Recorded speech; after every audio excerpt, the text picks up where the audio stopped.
Hello, আসসালামু আলাইকুম সবাইকে। আশা করি সবাই ভালো আছেন। আমিও আপনাদের দোয়ায় মোটামুটি ভালো আছি। আসলে আমি শারীরিক এবং মানসিকভাবে দুটোতেই খুব অসুস্থ। আমার এখানে আমাদের বাড়িতে আমার চিকিৎসা চলতেছে। আমি তো এগুলো আপনাদের সাথে শেয়ার করি নাই। আমি এগুলো শেয়ার করার মতন কোনো রাস্তা ছিল না। আমার কাছে কোনো ফোন নাই।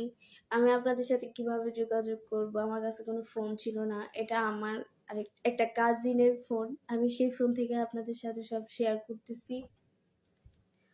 কথা হচ্ছে আমি একটা জিনিস ক্লিয়ার করব, যেটা হচ্ছে তানিয়া আমার নামে অযথা উল্টাপাল্টা কথাবার্তা আমাকে ব্লেম দিচ্ছে, উল্টাপাল্টা কথা ছড়াচ্ছে সামাজিক যোগাযোগের মাধ্যমে। যত সব নানান ধরনের অপবাদ আছে সব ও আমার নামে দিচ্ছে, যত সব বানোয়াট কথা বলতেছে।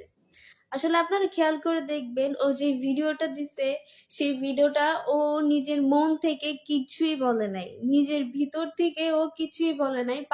পাশ থেকে একজন শিখাই দিচ্ছে, ও শিখানো কথা। হ্যাঁ, একজন উক্তি দিচ্ছে, ও ওই উক্তি ধরে কথা বলছে, একজনের শিখানো কথা বলছে, ওর ভিতর থেকে কিছুই বলে নাই। কেন কেন করতেছে আমার নামে এগুলো অপবাদ দিয়ে? কি লাভ? সে কি আরো উপরে উঠতে পারবে? এটা তো এখন সামাজিক যোগাযোগ মাধ্যমে, বিশেষ করে সোশ্যাল মিডিয়াতে এটা একটা ট্রেন্ড। এটা আসলে একটা ট্রেন্ড। সবাই তার ফ্যামিলি ক্রাইসিস, পার্সোনাল ক্রাইসিস সব এখানে সোশ্যাল